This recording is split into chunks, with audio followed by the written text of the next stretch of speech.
Hi friends, palak பன்னீர் எப்படி செய்யுதுன்னு பார்க்கலாமா? அதுக்கு தேவையான பொருள்: பாலக்கீரை ஒரு கட்டு கழுவி வடிகட்டி வச்சுக்கோங்க. வெங்காயம், தக்காளி, பூண்டு, இஞ்சி பூண்டு பேஸ்ட்டு, பட்டர், மிளகாத்தூள், கரம் மசாலா, ஃப்ரெஷ் க்ரீம், மல்லித்தூள், உப்பு, சர்க்கரை, மஞ்சத்தூள், பன்னீர், சீரகம். ஒரு சட்டியில் தண்ணி கொதிக்க விட்டு அரை ஸ்பூன் சர்க்கரை போடுங்க. போட்டு இந்த கீரையை போடுங்க. சர்க்கரை போட்டிங்கன்னா உங்களுக்கு இந்த கீரையோடைய கலர் மாறாது.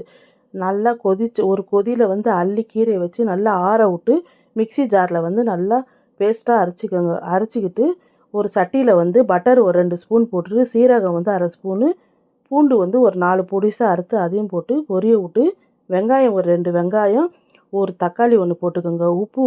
உப்பு கொஞ்சம் போட்டுக்கோங்க. தேவையான அளவு உப்பு போட்டுக்கிட்டு நல்லா கிளறி விடுங்க. கிளறி விட்டு இஞ்சி பூண்டு paste 1 spoon, garam masala 1 spoon, மிளகாத்தூள் 1 ஸ்பூனு, மல்லித்தூள் 1 ஸ்பூனு, மஞ்சத்தூள் ஒரு 1/4 ஸ்பூன் போட்டு நல்லா கிண்டி விட்டுக்கிட்டு, இந்த அரைச்சி வச்ச கீரை பேஸ்ட்டை அதில் ஊற்றி நல்லா கலந்துட்டு உப்பெல்லாம் பார்த்துக்கோங்க. பார்த்துட்டு கொஞ்சம் தண்ணி ஒரு 1/2 கிளாஸ் ஊற்றி விடுங்க. இந்த கீரை சாப்பிடாத பிள்ளைங்களுக்கெல்லாம் இது செய்து கொடுத்தீங்கன்னா நல்லா விரும்பி சாப்பிடுவாங்க. இது ரொம்ப உடம்புக்கு நல்லது. இந்த பன்னீரையும் அதில் போட்டு கலந்து விட்டு ஃப்ரெஷ் க்ரீம் ஒரு 3 ஸ்பூன் ஊற்றுனீங்கனாக்கா அருமையான சூப்பரான பாலக் பன்னீர் ரெடி.